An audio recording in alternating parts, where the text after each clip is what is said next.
Good evening, everyone. Thank you so much for joining us. Thank you, audience. Thank you, virtual audience.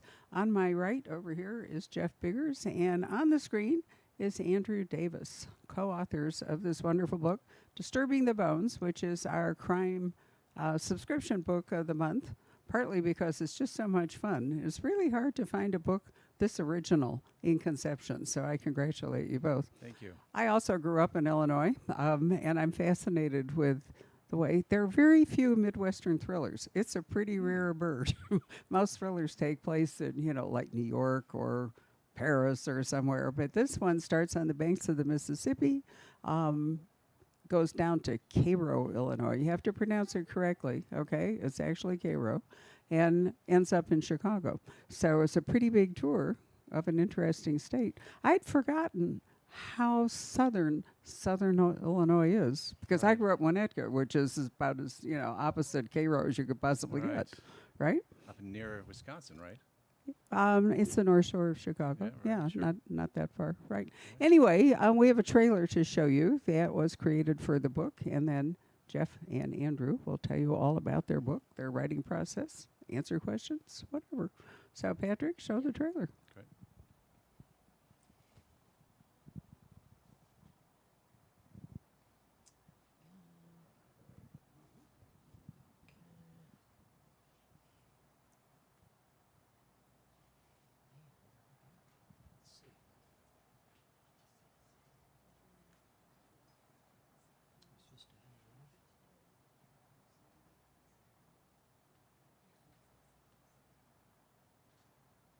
Supposed to have audio, correct?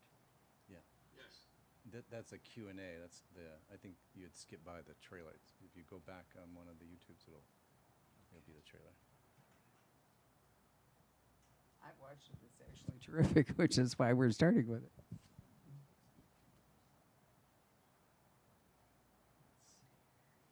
Like if you go to Andrew Davis Films, and that should get on there. There you go.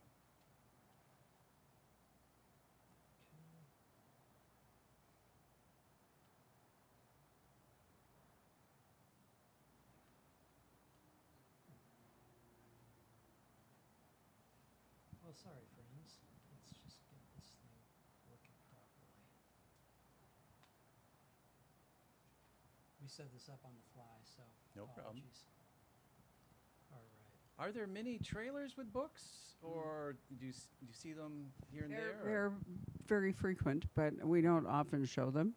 They're little, usually YouTube soundbite kind of things that the Right. publisher creates, or the author, or whatever. Why, if you don't mind, let's show it at the end, if that works. What? Can I try? Yeah, please. Go ahead and go back to the YouTube, Yeah. Right here. and then we'll just start it. Okay. And here we'll just put the full screen. And let's start it at the beginning. And I'm get not sure where, what- and here's your volume. All right, everybody good on volume? Here we go. Don't blink, because it's only a minute. Let's see, we got our volume.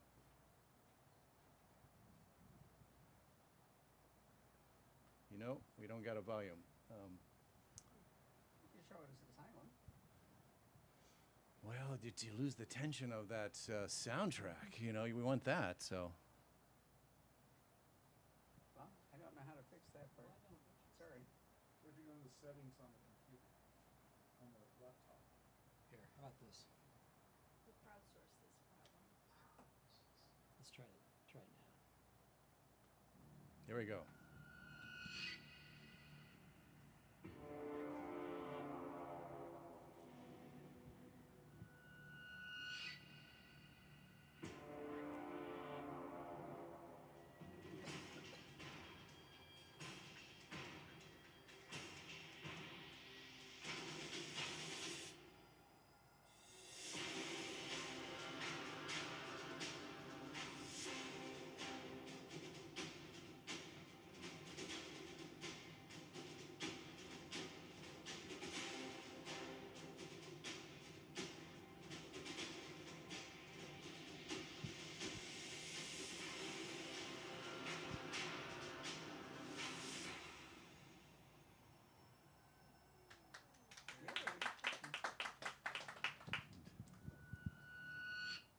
You want to see it again?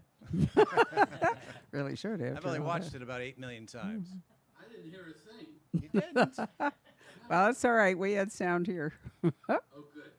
So we're fine. So I have actually described this book as In the Heat of the Night meets Dr. Strangelove, Yeah, it's which great. I thought was pretty close to it. Some of those shorts that you showed right there in Cairo, and I'll emphasize this isn't Rod Steiger, but nonetheless, Right.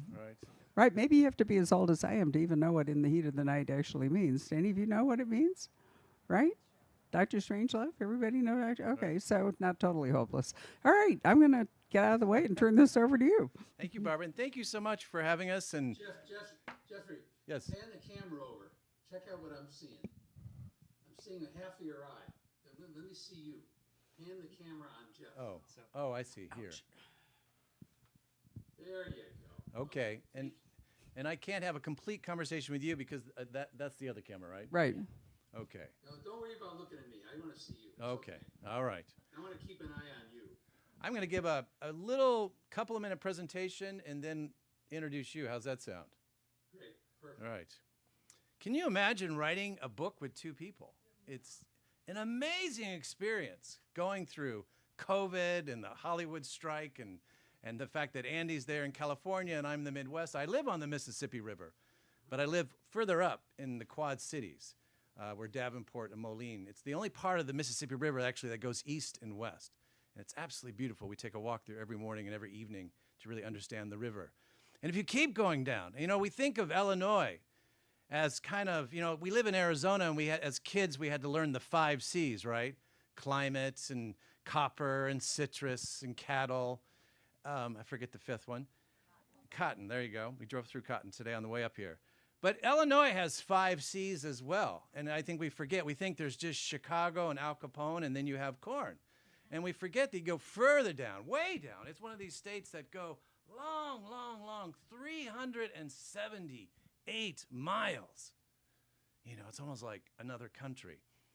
And you cross the Mason-Dixon line, literally, and you come down to where my family's from. And there we have coal on one end, and on the western end, at the very tip, this amazing place, the only place in America where the great Mississippi interacts with the Ohio, the great Egyptian Delta. We call it Little Egypt, or that offends us, so we call it Egypt, is the town of Cairo. That's how the locals pronounce it, is Cairo. But the folks from the south pronounce it Cairo.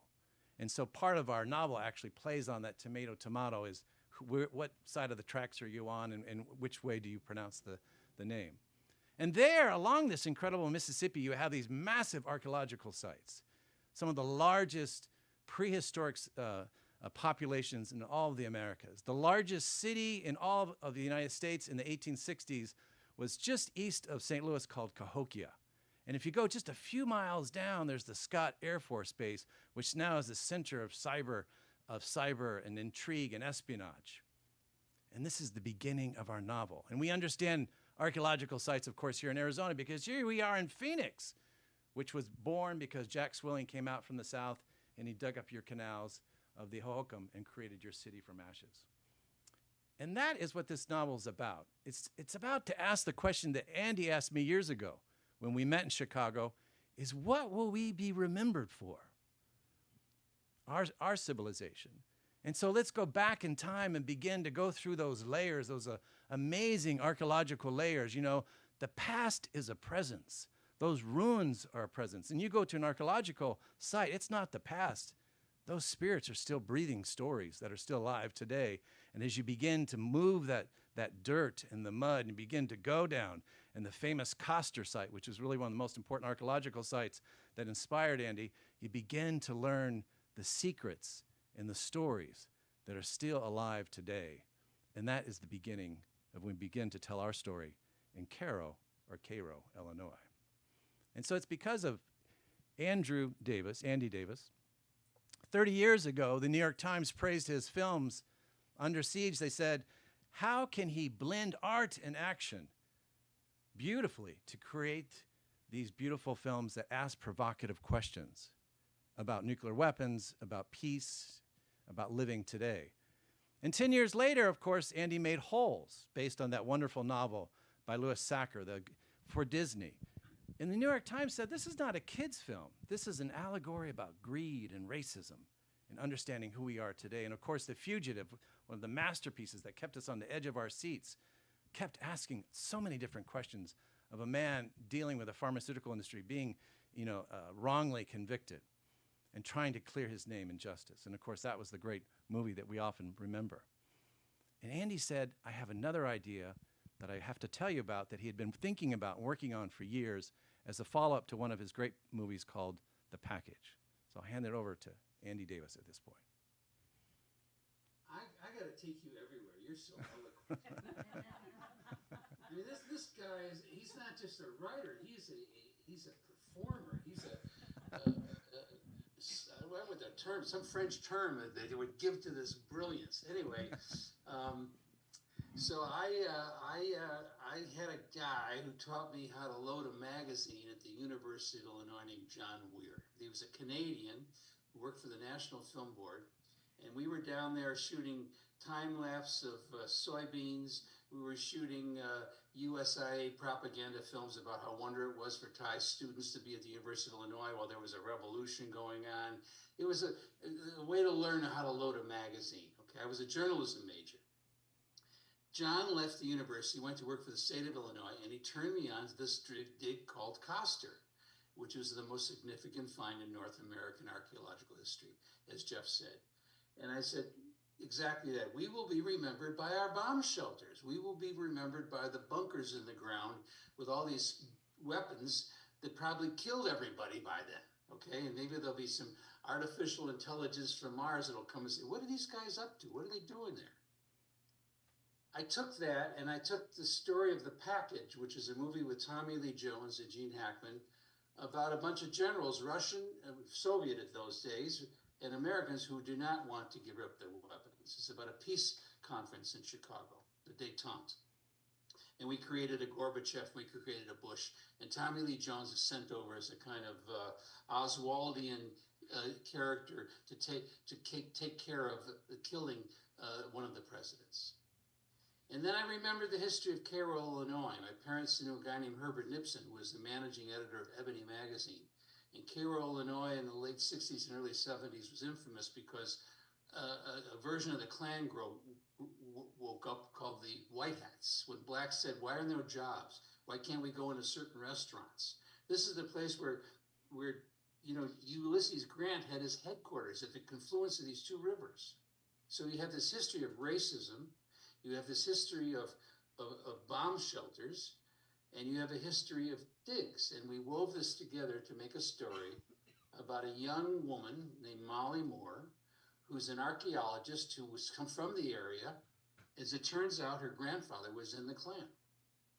She got a scholarship to go to Yale because the namesake of the county, General Bill Alexander, is the guy who likes archaeology. He's been digging around the world, putting bunkers in Saudi Arabia. And he helped sponsor this girl to go to Yale. And when he gets a contract in retirement on this roadbed that's going to go from Cairo to an Air Force base near St. Louis, he says, I'm going to have that protege of mine get the contract to do the archaeological mitigation. Because 1% of a highway budget can be spent on finding out the archaeological ruins along that roadbed. That's a fortune. And so she starts digging and she says, oh my God, this is my dream's work. This is the most significant find, and I'm going to sit here and tell the story.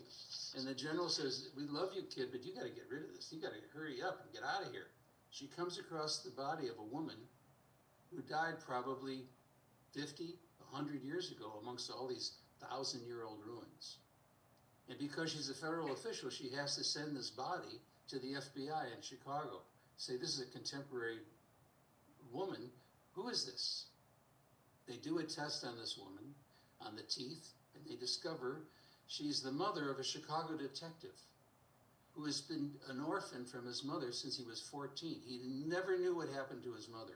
She was a journalist for Ebony magazine, the famous African-American magazine in Chicago, that came down to Cairo to cover what was happening back in the 70s and the 60s, how it had changed, and she disappeared. And this 14-year-old kid never knew whether his mother left him, whether she was murdered, Where was she? He was abandoned, and his FBI buddy at the lab says, "You better come in here." And he meets the archaeologist and realizes he has to go down. This young archaeologist who's white and very seemingly unaffected by the black community is running this incredibly high-tech operation, which is better than any forensic operation in Chicago. And he has to go down to Cairo, Illinois, and find out what happened to his mother. And then, you take it the next step, Professor. All right. But we can't give you the spoilers, you know. And Why so, not? well, no, we can't do that. I've already been, you know, my mom and my wife and my sister here, and they keep telling me, you know, I'm spoiling it for everybody all along the line. But there's another player, is the great general. And imagine, once again, we have these wonderful Air Force bases and military contracts connected to each other. And they're doing research on modern weaponry. And of course, and we're really into a state that's really happening today. I mean, probably one of the most chilling parts of writing this book is that it's coming true. And of course, the part about a nuclear crisis, let's hope that doesn't come true. But we see the weapons we've been testing, like laser weapons, which we think of Star Wars, of course, we're now beginning to deploy in certain parts of the Middle East. And the hypersonic missile, which is the fastest missile that cannot be defended against. It goes at Mach 5 speed, faster than the sound, is now being deployed by the Russians against the Ukrainians.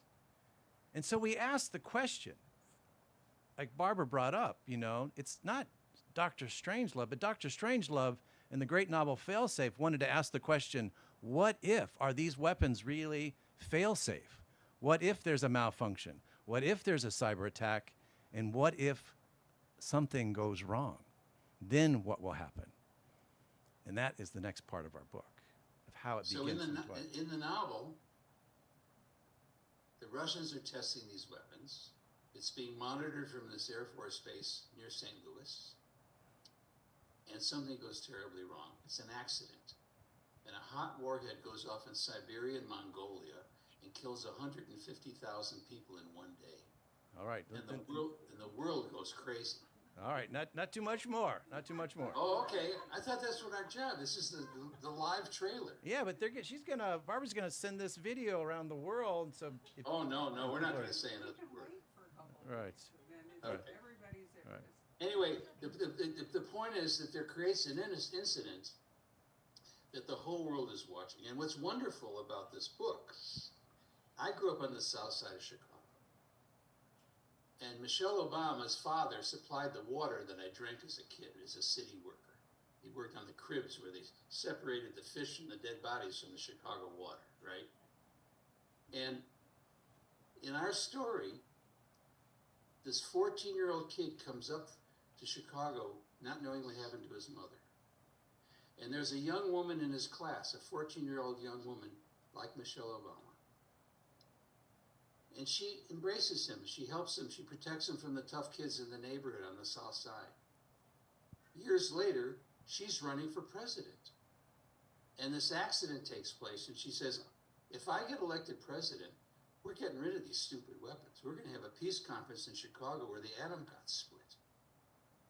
And she's going to bring the whole world together and say, let's be sane and give up these weapons. And the question is now, are the generals from Russia and the generals from America and the politicians of left and right going to agree to this? And that's the story of what happens to this desire to rid the world of atomic weapons and who would stop it and to what degree they would go through. Seen through the eyes of a detective whose mother may have been murdered by one of the characters involved in trying to stop this conference.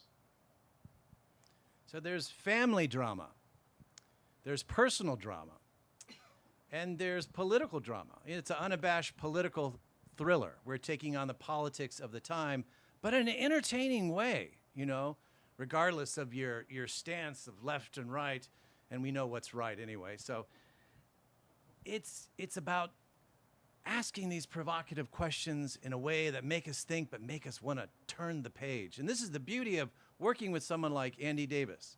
So imagine trying to write this together. And my wife kept constantly coming in saying it's like two 10-year-olds in there screaming at each other about do this, don't do that, change this. Was how do we create a classic Andrew Davis film on the edge of your seat with contemporary issues that bring in characters that we really care about, that we have to flesh them out. And this is where suddenly that screenplay spilled into the realm of the literary world. And we said, you know what? We need to write a novel. Otherwise, we got a 12-hour movie going here. And it was fabulous. And that was the beautiful thing about working together, was to have two sets of eyes that can see the different characters and see the different levels of dialogue and see the context and the character development, you know, that you often perhaps miss if you're working on yourself.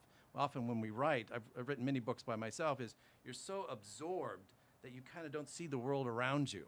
And this is where the editors, Julie is working on a book now in her own memoir, and it's just how do you begin to open that up and have someone come in, and you really need editors. And so working with a co-author was really a gift for me, and I think it really worked out well. Andy, you want to talk about working together? Yes, and Jeff brought such an incredible voice to the characters, to the descriptions, to the locations, and I was very grateful to have someone who could take an idea and take a thought and an emotion and put it on paper. So I'm the director, you know, trying to tell the story through pictures and talking to the actors. And he would say, well, no, Randall wouldn't talk that way. He's a Chicago cop. He wouldn't say those words. And Jeff would say, well, these people down in Cairo, they don't talk like that, you know. It's Cairo. So Cairo. We have this, and so in the movie and the book, we're constantly battling between how do we pronounce this. So. Well, I know it's Kamala, not Kamala. You know, so. So tell us about the movie. So the movie, well, we can't, you know, we can't spill the beans on that. But the truth is, we first worked on a screenplay. And then we ran up against COVID, of course, and everything stopped immediately, especially within the world of Hollywood. And then we hit up against the Hollywood strike, and we were not allowed to work on it for close to a year. You know, the strike went on, for 9 or 10 months. And at that point, that's when Andy said, you know, we really should be working on a novel. And I think you've got all sorts of ideas of how you want to take this to the next stage with getting back to the screenplay, right? Well, I mean, we basically have to take this delicious stew of a novel and figure out how to make it tell a story. I don't want to do it as a series. I think in terms of movies, 2 hours at a time. People can. It's like that's the mini novel, right? Mm. And so I think we can shrink it down and put in stuff, and I figure out ways that this interior voice and what the people are thinking and the descriptions can come out through pictures, or maybe some kind of a voiceover or some kind of internal voice of the actor talking about what they remembered about being a kid at 14, for example. Or we do flashbacks. So we have to figure out how to interpret the new material and put it on a screen, in a screenplay. And then we have to convince the biggest actors in Hollywood to say, I want to do it, because that's what it's going to take. It's not an inexpensive movie. Would you film it on location? I mean, where the book actually takes place? Well, it'll be some kind of a green area by a river. I love the idea of you're actually filming it by the Mississippi, which would be great. My husband and I took a trip from St. Paul to St. Louis, although they lie. It's actually Red something, Minnesota to Altoona, Illinois, because the little ships can't, dock there. And we went to the Quad Cities. But my dad grew up in Perry, Iowa, so, we used to know the banks of the Mississippi, and I think it'd be wonderful if you could shoot some of it there. And of course, and then a lot of it, then we go back to Chicago. And it's really Sweet Home Chicago in that sense. And we take it back to where the atom was split. If you saw the Oppenheimer movie, there was an Italian there who was incensed with Oppenheimer because he had split the atom, had the first nuclear reaction there at Stagg Field, secretly. And this is the living history that Andy actually was aware of coming from literally that neighborhood, if you want to speak to that. Well, the Stag Field was the field for the University of Chicago football team. They had a football team back then. And underneath the stands of Stag Field, these scientists built the first reactor. And they were able to split the atom, which basically validated all these theories of what could or shouldn't happen. And that's the beginning of the atomic age. And so we grew up always around the University of Chicago knowing that this was a very significant place where Enrico Fermi had done this. And it's been referred to in several of my movies already. And the package is referred to. There's a peace conference that goes on there. And I think that Chicago plays a very great role in the history of what happened between the Soviet Union and America and détente. George Shultz went to the University of Chicago, by the way. Milton Friedman, all kinds of strange people were professors and scholars there. And some of the biggest pacifists were there also, including Bernie Sanders went to the University of Chicago. So it's a very rich community. And the idea of the south side of Chicago, my first film was called Stony Island, which butts up to the University of Chicago, which is a street where Louis Armstrong got off the Illinois Central Railroad and where Herbie Hancock grew up, and Steve Allen and Mel Torme and all these different intellectuals and musicians. And Obama is building his foundation right there on Stony Island. So you have this combination of the south side of Chicago and the history of people coming up the Mississippi to Chicago. And then you have this intellectual, the Harvard of the Midwest at the University of Chicago, right against each other. And that's sort of the cultures that we're talking about. Yeah. How far along are you on the screenplay? You know, it's a forever evolving process. Let's put it that way. And so we've worked. We have a script, and now we're going back to it and refining it, and bringing in some of the best parts that we've added with the novel. And once again, it's a vehicle for major actors. You obviously envision someone like Denzel Washington as a cop who now is going back and trying to understand his culture and what happened to his mother. You have a young woman from Scottsdale named Emma Stone, Emily Stone. Let's get her name correct now. That she's and of course Emily, one of our local kids here in Arizona, would be perfect as this young woman who comes of age in a community and really wants to understand, where the heck do I come from? And I'm trying to transcend it. She's the local hero because she's gone off to Yale, but she's got this family that were known being Klansmen, and she has to deal with that. And then, of course, there's the only totally person who could be the general is Tommy Lee Jones. So, yeah. I'm curious about your process, like specifically how you worked on the novel together. Like, did you write some chapters and then Andy write some chapters, or how, especially with having, I imagine you have two different writing voices, like how you combine that, how you did that. You want to speak to that, Andy? Before you answer that, let me ask a question. Andy, is this your first novel as opposed to all the screenplays that you've done? Yes, I've never tried to write a novel. I've never really sort of considered myself much of a writer in terms of a wordsmith. But I always felt I had a sense of visuals and rhythms and character and dialogue, right? But in terms of laying it out in a fluid, kind of eloquent way, I never felt capable of that. So I got this ringer to come along and help me with that. Okay, and Jeff, just to clarify, what is your actual publication background? Right. I wanted to be a novelist, as I was a kid growing up in the Catalina Mountains. And we had moved out, when basically the economy was sinking in Illinois. We packed up the old 60 Chevy and moved out to Arizona. And so I grew up growing up with catfish and cornbread, and then thrown into green corn tamales and south side of Tucson in the Catalina. And I wanted to be a novelist, but I kind of fell into the role of a journalist and a historian. I got my degree as an oral historian. My mentor was Studs Terkel. And I'll never forget going to Studs saying, "Studs, I'll do anything. I'll work for free if I can just be your personal assistant and be part of your show." And he said, "Get your own goddamn show." and And he was wonderful. I would ask him questions, and he worked with me on oral history. And so when I wrote my first book, it was called The United States of Appalachia. It looked at how Appalachia, instead of being in the backwoods, in fact, has been the forefront of our culture. The first Nobel laureate, Pearl Buck, of course, came from West Virginia. That, the civil rights movement came through. That Nina Simone, of course, is from the backwoods of near Asheville. That so much of our culture today comes from that first frontier, which was Appalachia.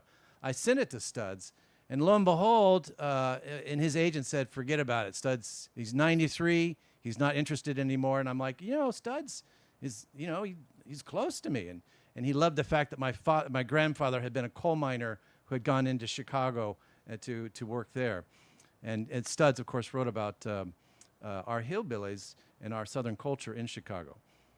And I'll never forget, I get this phone call, and I'm outside working in the yard. My guy who's working with me said, there's some guy on the phone, and I can't understand what he's saying. And I said, I think I know who that is. And I had sent him this manuscript, and a week later, a 93-year-old man picked up the phone, and he said, take this down. And he gave me my first blurb ever for a book. Wow. And Studs was just amazing. And so that's what I realized was it's about story.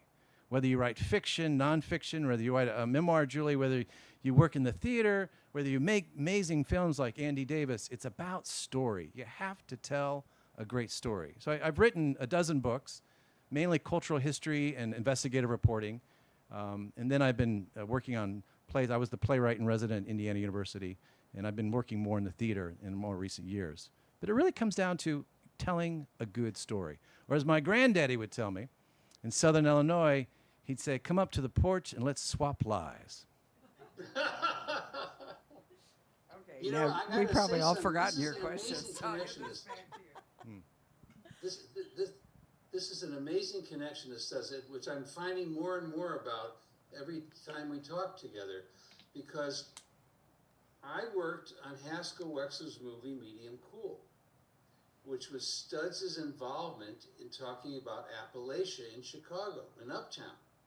And Studs contributed ideas for actors and characters, and Haskell took them. Well, I got that from Haskell. I grew up in Chicago, and I knew that the North Side had these Appalachian characters in Uptown.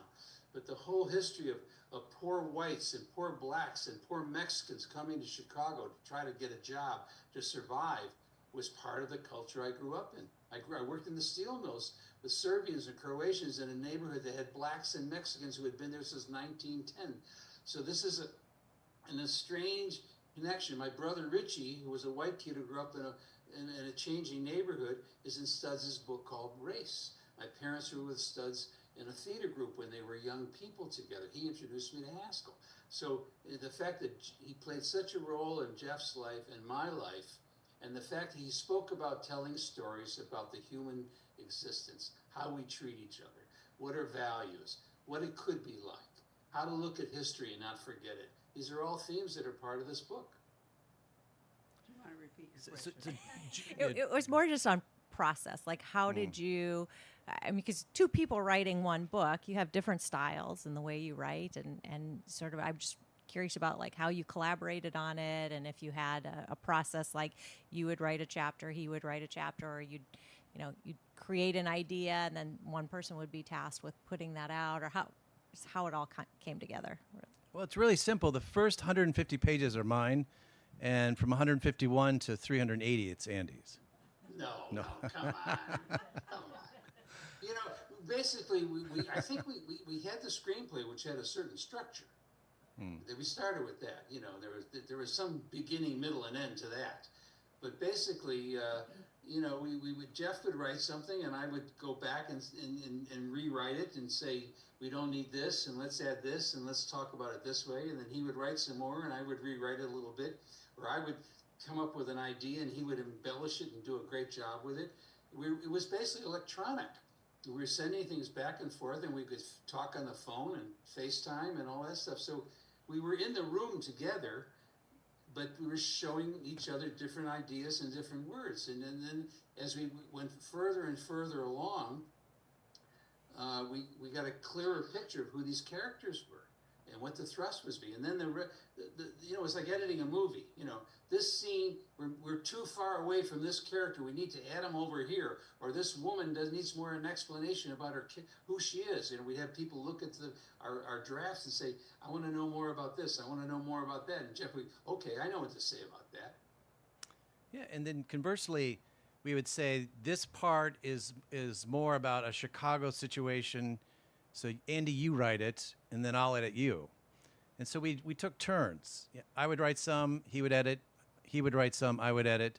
Or often it got edited a million times, you know, because we would completely, you know, we'd write something often as you do, and we'd say, you know what, it doesn't work. Or you know what, it's just too long. We need to get back to these characters. So we'll, you know, as or it wasn't clear enough. It was Right. too technical. Right. You know, and you wanted the person who didn't know anything about this world to understand what every word meant. And so that's once again the joy, but also I think the richness of having two people. You know, there's a great writer named Luis Urrea, who actually lives in Naperville. Luis Alberto Urrea. There you go. And he's going to be in with us next week at Anderson's bookstore in Naperville. Do you know that Patrick edited the book in which Lewis' short story won the Edgar? Oh no! Yep. That's amazing. I know. It was wonderful. I couldn't persuade Patrick to go to New York. I did every way I could because I knew that Lewis had won, but I couldn't actually tell Patrick. Right. So I ended up, and the best part, don't tell anybody, was that Dennis Lehane was sitting at the next table and felt that he was a lock, I think, to win the award. So when they got up to announce it, I sat there, and Dennis was sort of rising to his feet, and I wanted to say to him, no, Sit down. no. But anyway, it was Louis. You probably know Dennis from Hollywood. A great writer and a great short story writer. But what was the name of Louis's story? Do you remember now? Amapala, okay. Yeah. So anyway, we know him well. Oh, he's great. And he said, when he did his blurb, he said, you know, just imagine you have this celebrated filmmaker with seat of your pants masterpieces and classics. You know, the LA Times picks The Fugitive in 2020, so 28 years after the film came out, as the top film to watch every summer. And we see that with so many of Andy's movies is they have this long legs, this legacy that you keep wanting to watch them, and they keep going on. So he said, what happens when you put a celebrated filmmaker in the room with a muckraker from Southern Illinois? You have Chicago and Southern Illinois clashing, trying to tell a different type of story. And I think that's what we really wanted to bring to this wonderful world of thrillers and suspense and mystery and crime is just a different twist on the story of how we root our stories locally in communities, how we look at these different conflicts, which I think are often kind of buried, and how we really kind of ask provocative questions and dig into them and make you want to turn the page, you know, with these kind of twists that you can never imagine what will happen. You know, and that's hard. It really, I tell you, as a longtime journalist, longtime writer, I've cranked out so many books, had to crank out an article today. It's really hard to write a page turner. I mean, you have to be ahead of people and not let them know what's going to happen in the next. Otherwise, the book is predictable, and you know you don't want to read it anymore. And so that was really the great thing of working with Andy. So Andy, you've been doing this for quite a while. Would you agree, because we've had many discussions with co-authors here, that the evolving technology has made it much more possible to collaborate than, you know, back in the old day when you'd have to mail things back and forth? So is that a question? Yeah, I just wondered, you know, Well, if absolutely. if you could The reality envision, is, if you know, could, Alfred Hitchcock used to come in his wheelchair and sort of try to direct movies at the end of his life. You know, you can sit in a monitor like this, and you can talk to every department head. You can edit. You can approve this and approve that. You can tell an actor to do it differently.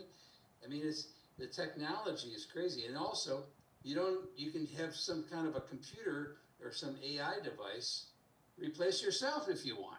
Say, I'm going home for lunch. Let the AI guy do it. You know, let him figure out what the shots I did in the last 7 movies, and he'll do the same thing again. You know, so no, technology is both a blessing and a curse because, you know, we're all going crazy, spending all of our time in front of our iPhones and trying to keep up with 7,000 news reports and 6,000 requests for money for the election. I mean, it's just, everybody's going crazy, you know, so it's a, like I say, it's a blessing and a curse. You know, this is Right. this is a way that the whole world can communicate. People say, how can I be a filmmaker? I said, well, it's easy. You got an iPhone. When I was a kid, you know, you had to buy film, you get processing, you had to get a camera, you had to get a crew together, you needed to get lights. Now it all can be done with this little device, and you can edit it on that device, and you can distribute it on that device. You can have a billion people have access to that video you shot 10 hours ago, like that. So who would have ever thought of that on some boat coming over from Africa or from Europe or from Italy years ago as immigrants, that we were going to be able to communicate this way? You also can put out lies. You can distort things. You can make fun of people who should be made fun of. You can be racist, or you can be positive. You can talk about the world could be. So the messages and the worlds are just, we're swimming. Our brains are having trouble keeping it all in.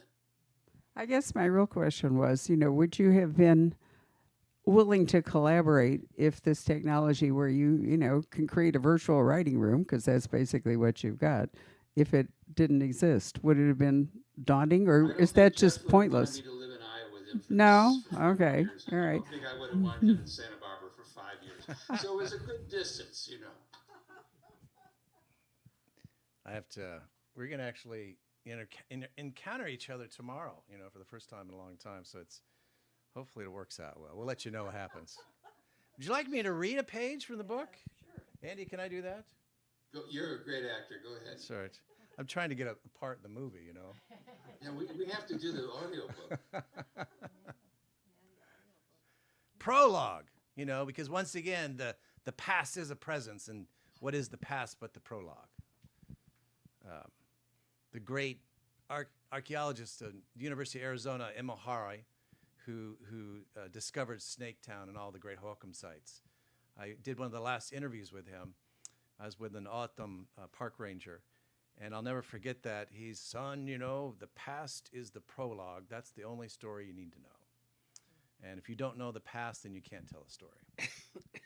Moore Creek, archaeological site, Alexander County, Illinois. Freddie Evans, he gazed at the freshly excavated set of human remains, but he had a peculiar feeling in his stomach. It made him pull on the strap of his denim overalls as he towered over Ann Chi Chang. She was the young archaeologist who worked with him. She held her brush beside the bones, and it was encased in dirt. She held her brush like an artist. Something wrong, he said. We shouldn't move anything until Dr. Moore gets here, Ann Chi said. She spoke into a microphone that dangled from her blouse. Dr. Moore, we need you at quadrant 14. The urgency in Ann Chi's voice, it unnerved Freddie. This was his first dig. He ran a hand through his dreadlocks. And Ann Chi, she waved a small pickaxe in the air, motioning for the site director, Dr. Moore, to come over the hill. But Freddie, he remained transfixed at the bones. He looked at this intact skeleton sitting atop a lattice of other remains. And then there was that skull. The skull dominated the ruins as if it had been rearranged on different terms. The area around them was like an arena of mud. It had been excavated from a valley, and there was bases distended down pits and ladders scaled down. It was massive. It was a huge archaeological site. Everybody was hot, and she wore a floppy hat. Oh, no. Excuse me. Finally, Dr. Moore came over the hill. She was inside of the quadrant, and Freddie, he held out his hands to make sure the rest of the volunteers moved back. We haven't touched it, Dr. Moore. We haven't touched it, Freddie said. His voice was shaking, and he looked at his site director with a mix of awe but also horror.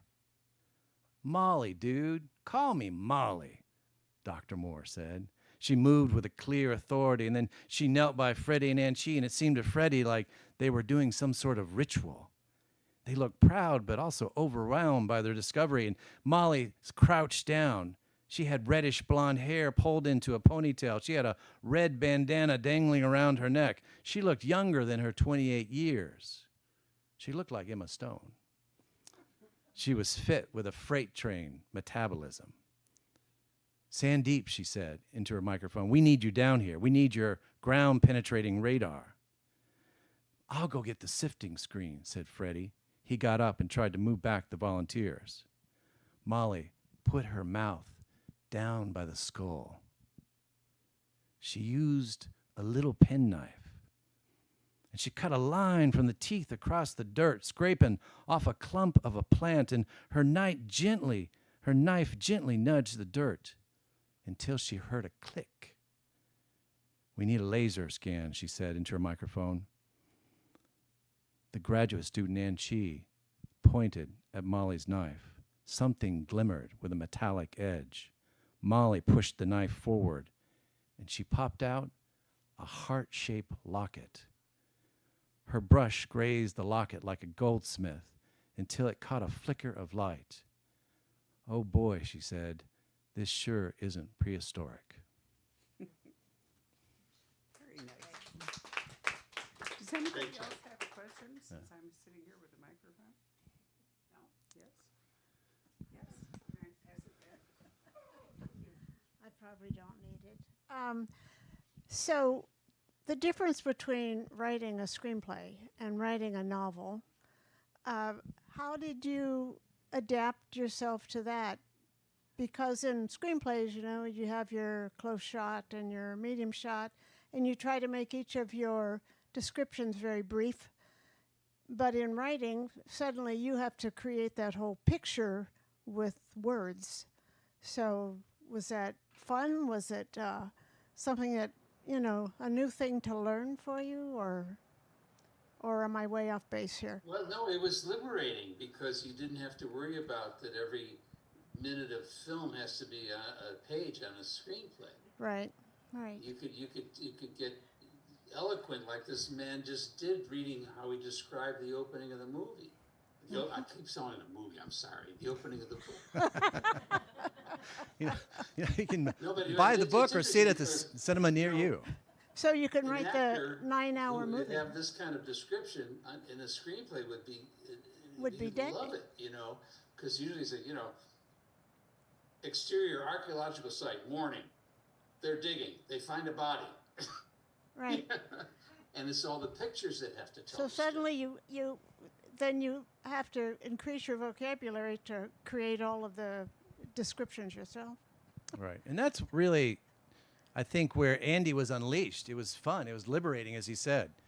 And I think this is where we turned into two 10-year-olds in the room, because we were free to write as we wanted, and then you go back and edit. And I think for those who are learning to write and wanting to write, I talked to a high school today. You know, my thing is you write, and then write.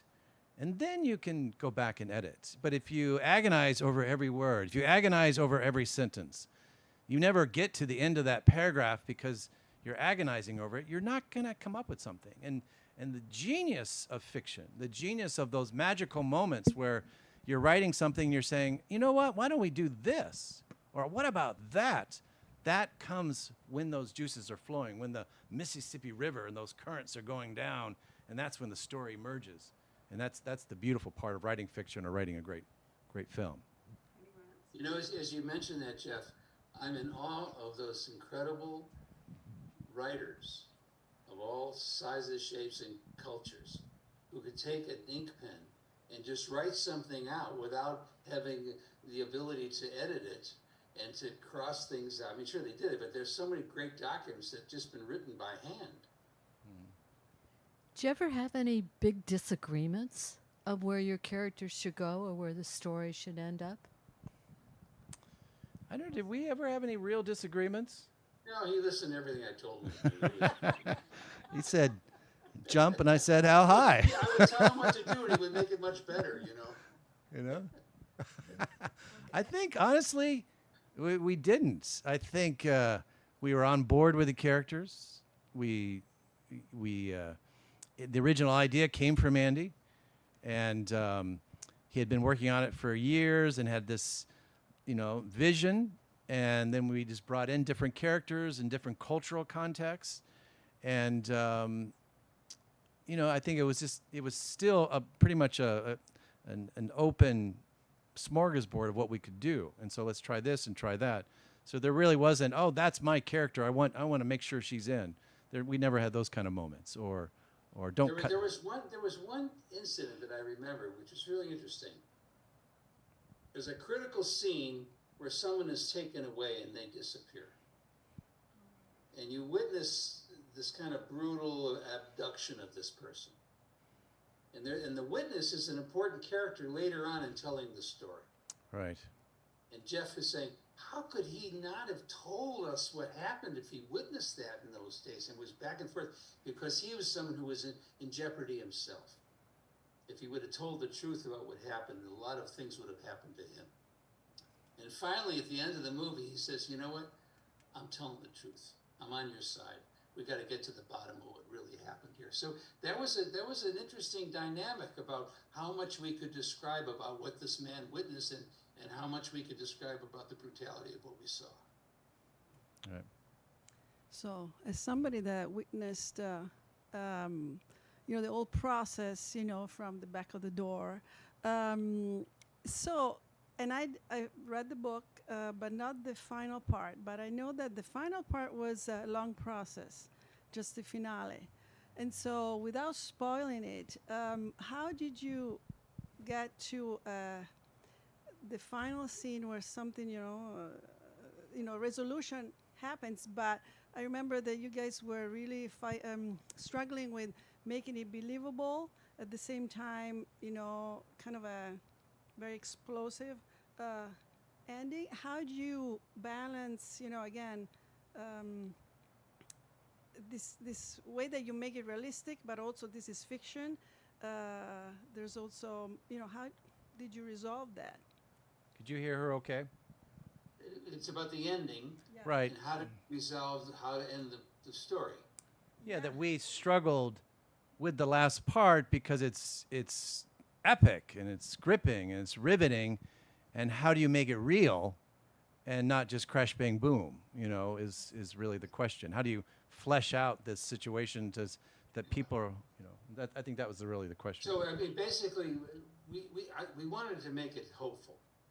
We wanted to make it that these people who had witnessed this tragedy and tried to stop this tragic event could somehow survive. And I think there was a question of, I always wanted the end of the movie, the end of the book, to have our characters somehow surviving based upon what those people thousands of years ago did to survive. And so they wind up being in the Shawnee National Forest in canoes, and they're trying to stay alive while there are drones over their head looking for them, but you have some hope that something is going to come in the way and make it right. So that's how we resolved it. Right. It's quick. I'm just wondering, after this process with each other, do you have a future project or projects, or is this it? We're just trying to get this book read right now, and get the screenplay done, get the book read. I'm sure we'd love to work together again. And, I don't know if there's a sequel or we have another idea altogether, but I'm open to anything. Well, that's really good news. So what I haven't said, you have a question too? Yes, it's a nonsense question. Yeah, we like nonsense questions. I would like to know if you ever rode the Stony Island streetcar. Did you ever ride the Stony Island streetcar? South to Navy Pier. And I just wondered, Well, I grew up in 98th Street. I grew up at 86th Place, Where did you at high school? Mercy High School. Mercy. I went to Bowen. I would have went to Bowen if I went to the public high school. Okay, well, anyway, so we would take 63rd and Stony Island is where the L was. Yes, yes. And that was the center of that part of Chicago. Like I say, that's where Louis Armstrong rode up the Illinois Central a couple blocks away. Herbie Hancock went to high school down the block. I used to ride my bike by Bo Diddley's house nearby, and I used to work downtown, and weekends, the kids would either get off the bus at 63rd and go to the Museum of Science and Industry, or we would go downtown and go to the. But if you rode the L, it cost more money than if you just rode the streetcar. It took you longer to go on the streetcar. They were called buses. I'm too old. You're younger than I am, or older than me. We have street. We had. You rode the We, bus. This has been a fascinating discussion. Would it surprise you, since some of you are older Chicagoans, to know that my actual last name is Rosenwald? really? And when I was, no, I am married to Julius's great-grandson. And when I was a child, the Museum of Science and Industry was actually called the Rosenwald Museum. No, but just a minute. Julius Rosenwald is responsible for building 5,000 schools for black That's kids in right. the South. And I'm going to send you some information because they're creating a national monument for him. This man was one of the greatest philanthropists. He supported artists, educators, Julian Bond, John Lewis. That's right. All the great writers. They went to his schools. They were Rosenwald schools. And what They he would were. do is he would pay for the land and make the local community help build the school themselves. And there is a whole slew of middle class and upper class and intellectual black Americans who are there because they were in great schools. That's absolutely true. The National Trust actually is now operating or has restored many of the Rosenwald schools. But anyway, what I stood up to say until you actually put that idea into my head by asking him that question, it's very hard to get a first novel noticed. It's really hard to get one published and with any kind of acclaim. And the review media is often cynical about celebrities writing novels, such as you. All of the reviews for this book have been starred reviews. There has been a wonderful reception in the critical community. I've read them all, and I agree with them. So that's a real achievement for both of you to have acquired that. And especially because it's actually, you're with a smaller press. Sometimes, they have more trouble getting attention. But so this is a remarkable book. It's a lot of fun to read, as Andy has said and Jeff has said. It's provocative. It has lots of ideas. It's set in Illinois. Yay. And I do think that you address some very serious questions, but you do have a hopeful thing. And at the end of my review, I said, I hope that this all comes true. I am really worried about this election, and I truly hope that what you had to say in this book does come true. So thank you. Okay, I'm looking forward to that review. When can we publish that? I'll send it to you. It's been out there, right? Anyway, thank you all. We have to meet in person someday. Come to Santa Barbara and get out of the heat. I will. Sue Grafton and I were same age, same friends, and I've always been sorry I didn't come to see her in Santa Barbara before she died. In any case, thank you, virtual audience, thank you, physical audience, thank you, authors, thank you very much, and Patrick, thank you for once again doing your amazing technological stuff. So Andy has already signed our copies of the books. Jeff is here to sign them too, so you also will get both signatures, and we have maybe half a dozen left, virtual audience, so don't sleep on it. Hurry up and get to your computer and email us right away. Wow, it's amazing. So, and we do ship worldwide too. So, if you're watching this, we have a lot of regulars, don't we, Patrick, from all over. We have a wonderful woman in Italy who I'm convinced is a vampire because she's forever coming in and watching things. It's got to be like 3 a.m. wherever she is. Wow. Right. Well, we're grateful that you had us on today. And Oh, it's really a pleasure. Thank you. I enjoyed your book so much, and it really is. It's really nice to read something that is not just a rote or has been written umpteen times already. This is really a different story. A lot of fun. So thank you, everybody. Good night. Thank you. Mm-hmm. Thank you. Jeff, I'll see you in the morning. Right. And since Jeff is going to sign books and you can't, I guess we can let you go, Andy. But I will mail you. I'll mail you some of the Rosenwald campaign stuff. I think you'd find it really interesting. I'd love to see it. Bye-bye. Bye. So why don't we have Jeff sign at that table? We'll need a pen, yep. Yeah, we have